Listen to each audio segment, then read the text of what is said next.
تو اس سے جو کچھ نکلتا ہے وہ کتنا گھنونی سی چیز ہوتی ہے، رائٹ؟ اور پھر پورا اپنی پوری ایمبریونک اسٹیج کو بچہ کمپلیٹ کر لیتا ہے اللہ کی مرضی سے، تو پھر جو بیبی ڈیلیور ہوتا ہے وہ کتنا خوبصورت سے ہوتا ہے، کسی کو بھی دیکھ کے پیار آ جاتا ہے. کن اسٹیجز سے گزر کر کسی خوفناک سی اسٹیجز سے، اس کی شکل دیکھیے یہ مدغہ اسٹیج میں دیکھیے، اگر آپ کی گود میں ایسا بچہ ڈال دیا جائے تو آپ شاید اٹھا کے پھینک دیں. ان اسٹیجز سے ہم اور آپ بھی انہی اسٹیجز سے گزر کر آئے ہیں. یہ دیکھیے لیچ کی طرح آپ کے اوپر کوئی چپک جائے تو آپ جلدی سے چھڑائیں نا، اپنا دامن بچائیں نا. تو ان اسٹیجز سے گزار کر اللہ تعالیٰ بیبی کو ڈیلیور ہونے دیتا ہے، اور جب ڈیلیور ہوتا ہے تو کتنا خوبصورت سا ہوتا ہے. تو اللہ تعالیٰ فرما رہے ہیں کہ ہم پھر تم کو ایک بچے کی شکل میں نکال لیتے ہیں، اور پھر ثم لتبلغوا اشدکم، پھر تم پہنچتے ہو اپنی شباب والی عمر کو، یعنی جوانی کو، جب تمہاری ساری صلاحیتیں اپنی پیک پر، کلائمیکس پر ہوتی ہیں. دیکھنا، سننا، بولنا، چلنا ہی نہیں بلکہ عقل و شعور. تم میں سے کوئی تب تک ڈاکٹر بن چکا ہوتا ہے، کوئی انجینئر، تو کوئی فلاسفر، تو کوئی سائنٹسٹ. اپنی عقل کی اس پیک پر تم پہنچ جاتے ہو کہ سقراط اور بقراط بن جاتے ہو، فرائیڈ اور مارکس بن جاتے ہو، اتنا سوچنے لائق ہو جاتے ہو تم. یہ کون کرتا ہے؟ اللہ تعالیٰ. آپ غور کریے، پھر سے پیچھے سے ریوائنڈ کریے کہ تخلیق ہوئی مٹی سے، پھر نطفے سے، پھر علقہ سے، پھر مضغہ سے، پھر چھوٹا سا بچہ ڈیلیور ہوا. ابھی بھی وہ ایک لمپ آف فلیش ہے جب تک ماں اسے بہت حفاظت کے ساتھ نہ پالے. پھر وہ پل کے بڑا ہوتا ہے. ابھی جب جتنا بچپن کے ٹائم رہتے ہیں اس کی عقل بڑھتی جاتی ہے، سمجھ بڑھتی جاتی ہے. پھر جوانی کو جب پہنچ جاتا ہے 30-35 کی عمر کو، تو ہر چیز اپنے شباب پہنچ جاتی ہے. فزیکل اسٹرینتھ اور انٹلیکٹ اور ہر ایک چیز اپنے شباب پر پہنچ جاتی ہے. مگر آگے فرمایا وَمِنْكُمْ مَنْ يُتَوَفَّى، لیکن تم میں سے کوئی اسی درمیان میں فوت کر دیا جاتا ہے. اللہ تعالیٰ بیچ میں اٹھا لیتے ہیں. 1 دن کا بچہ فوت ہو گیا، 2 سال کا بچہ فوت ہو گیا، 20 سال میں کوئی فوت ہو گیا. ڈپینڈ کرتا ہے اللہ تعالیٰ نے کس کو کتنی زندگی دی ہے.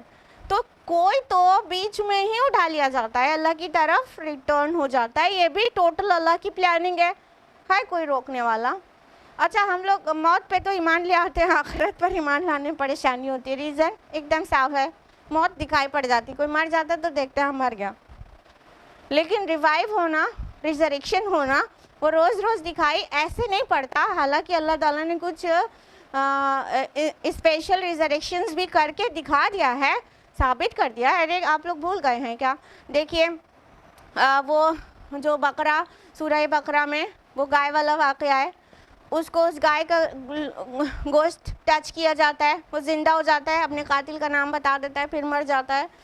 اللہ تعالیٰ نے 100 سال تک عزیر علیہ السلام اور ان کے ڈونکی کو موت دے دیا، پھر اس کے بعد زندہ کر دیا. تو مطلب بعد سے بعد موت اس دنیا میں بھی اللہ تعالیٰ نے اسپیشل کیسز کی طرح کبھی کبھی سائنس اپنے دکھائے ہیں، ٹھیک. لیکن فائنلی سب کا ریزریکشن جو ہوگا بعد سے بعد الموت ہوگا اور روز آخرت ہوگا.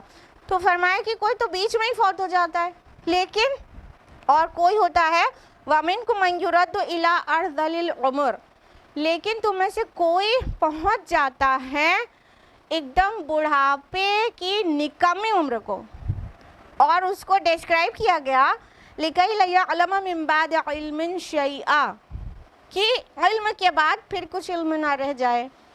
یعنی ذرا دیکھو تو، تم کوئی بیچ میں فوت ہو گیا تو ہو گیا نہیں، تو کوئی ایسا ہے جس کو زندگی ملی.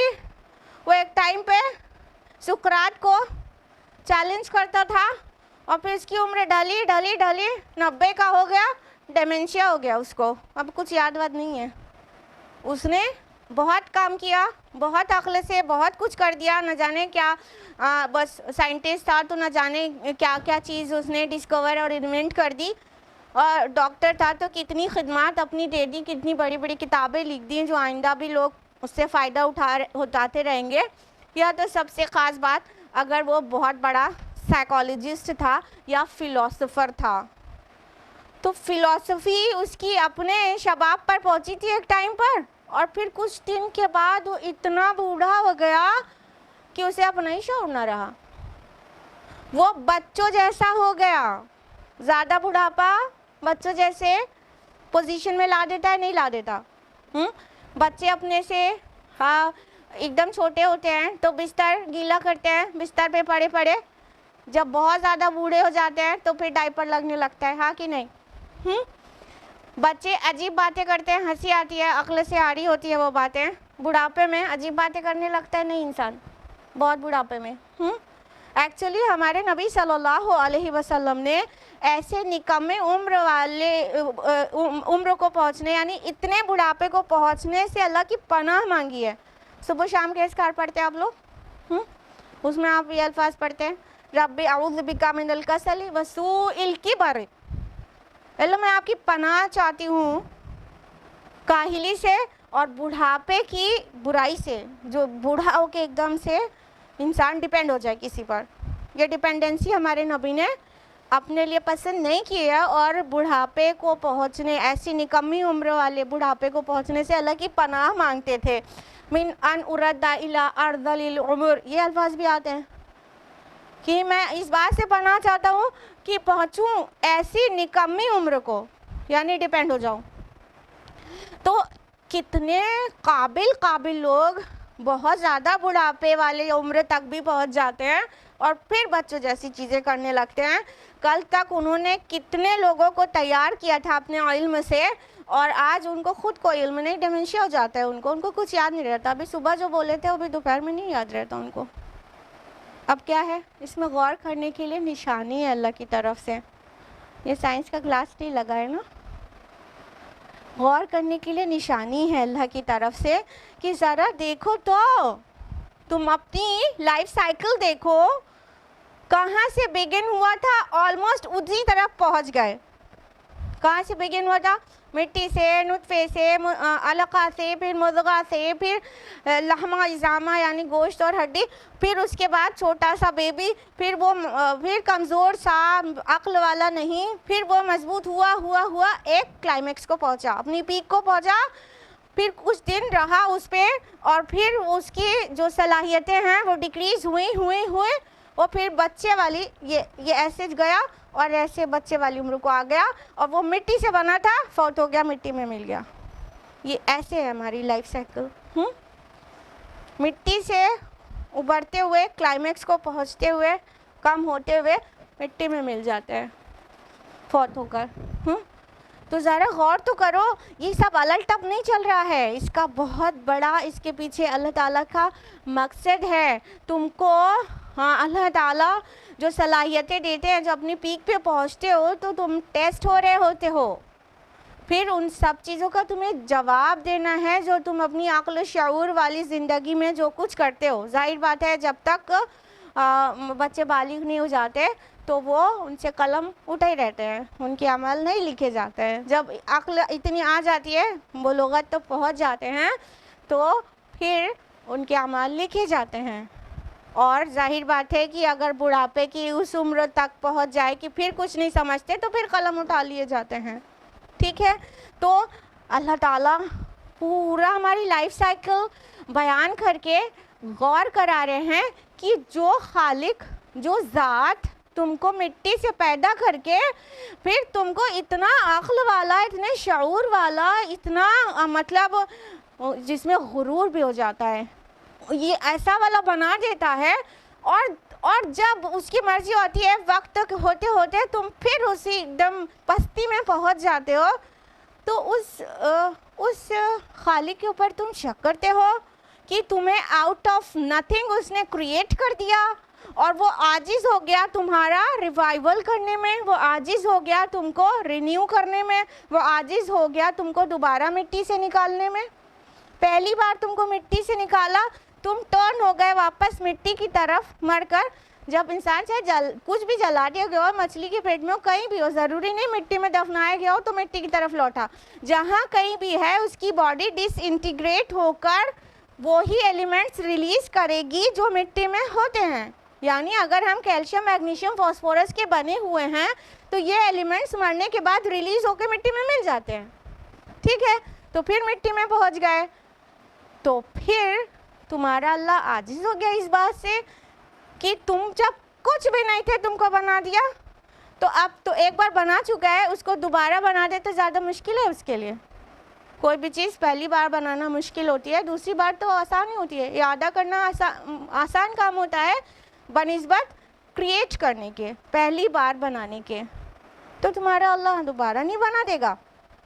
اب اس آیت میں ہی, اب آیت نمبر 5 میں ہی ہم لوگ ایک مثال ہیومن لائف سائیکل سے دینے کے بعد ایک اور مثال دی جا رہی ہے. اچھا تمہیں اتنا نہیں سمجھ میں, یعنی یہ جو تمہاری لائف سائیکل ہے 60 70 80 سال تک جو چلتی ہے, اتنی دیر تک میں سوچنے کے لیے تیار نہیں ہوں. اچھا سنو, ایک اور مثال سنو.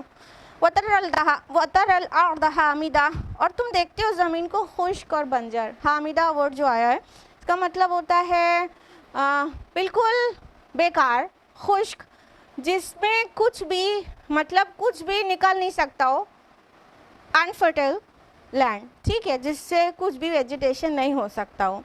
تو تم دیکھتے ہو جب تک بارش نہیں ہوئی رہتی اس کے پہلے تک سے زمین بنجر پڑی ہے, بالکل سوکھ کر کریکس پڑ گئے اس کے اندر, اور اس سے کوئی طرح کے فیض کی امید نہیں ہے اس سے جو ابھی دکھ رہی ہے. ٹھیک ہے, ابھی بارش زیادہ نہیں ہوئی نا, مانسون ٹھیک سے نہیں آیا, تو ابھی والی سٹیج تصور کریے. تم دیکھتے ہو زمین ایک دم خشک, ویران, بنجر. پھر کیا ہوتا ہے, فَإِذَا أَنزَلْنَا عَلَيْهَا الْمَاءَ اهْتَزَّتْ وَرَبَتْ, پھر ہم اس پر پانی برساتے ہیں. جیسے ہی بارش ہوتی ہے تم دیکھتے ہو کیا ہوتی ہے, اہتزت جو لفظ آیا ہے, اہتزاز کا معنی ہوتا ہے حرکت اور جنبش کے, مطلب ہلنے ڈلنے کا. ٹھیک ہے, وائبریشن ہونے کا. تو پانی برسنے کے بعد what kind of vibration is this, کہ کس طرح سے ہلنے لگتی ہے. آپ دیکھتے ہیں کہ جب بارش ہوتی ہے تو مٹی پھولتی ہے اور ابھرتی ہے, اور اس سے جو ویجیٹیشن نکلنے لگتا ہے تو وہ لہلانے لگتا ہے, وہ پودے, وہ گھاس ہوا سے کھلنے لگتی ہیں. وہ خوشنما سا منظر, اس کی منظر کشی کی گئی ہے. وربت بھی کہا گیا کہ اور وہ ابھرتی ہے. تو اس روٹ کا دوسرا ورڈ پہچانتے ہیں آپ لوگ, بتائیے. وربت, ربا جانتے ہیں, ربا سود, بڑھا چڑھا کر لینا.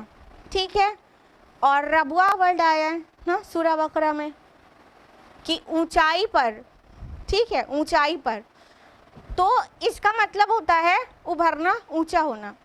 تو جب بارش ہوتی ہے تو ایک طرف تو اس سے ویجیٹیشن نکلتا ہے جس سے وہ ایک تو زمین اٹ سیلف وائبریٹ کرتی ہے, کہنے کا مطلب اس میں اندر حرکت ہوتی ہے نا, حرکت ہوتی ہے. پانی جب اندر جاتا ہے تو وہ تھوڑا سا حرکت میں آتی ہے, اور اس کے اندر جو سوکھی بیج پڑی ہے اس میں حرکت ہوتی ہے.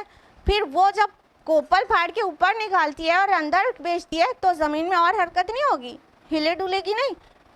اور کہا وربت, اور ابھرتی ہے. ابھرتی کیسے ہے, ایک تو پانی پڑنے سے تھوڑا سا ابھار آئے گا, پانی اندر جائے گا تو اس کا والیوم بڑھے گا نا, ابھرے گی. دوسرا کہ اس سے جو ویجیٹیشن نکلتی ہے وہ ابھار تو کہاں کہ کہاں پہنچ جاتا ہے. کیوں وہ مٹی کا ابھار کیوں ہے, کیوں اسی کے ایلیمنٹس لے کے تو اوپر چڑھا ہے پودا اور جڑیں اندر گئی ہیں. تو اب ویجیٹیشن سے اب پودوں کی زندگی سے, ان کی لائف سائیکل سے مثال دی گئی. وَأَنبَتَتْ مِن كُلِّ زَوْجٍ بَهِيجٍ, اور قسم قسم کی تر و تازہ چیزیں اگا دیتی ہے.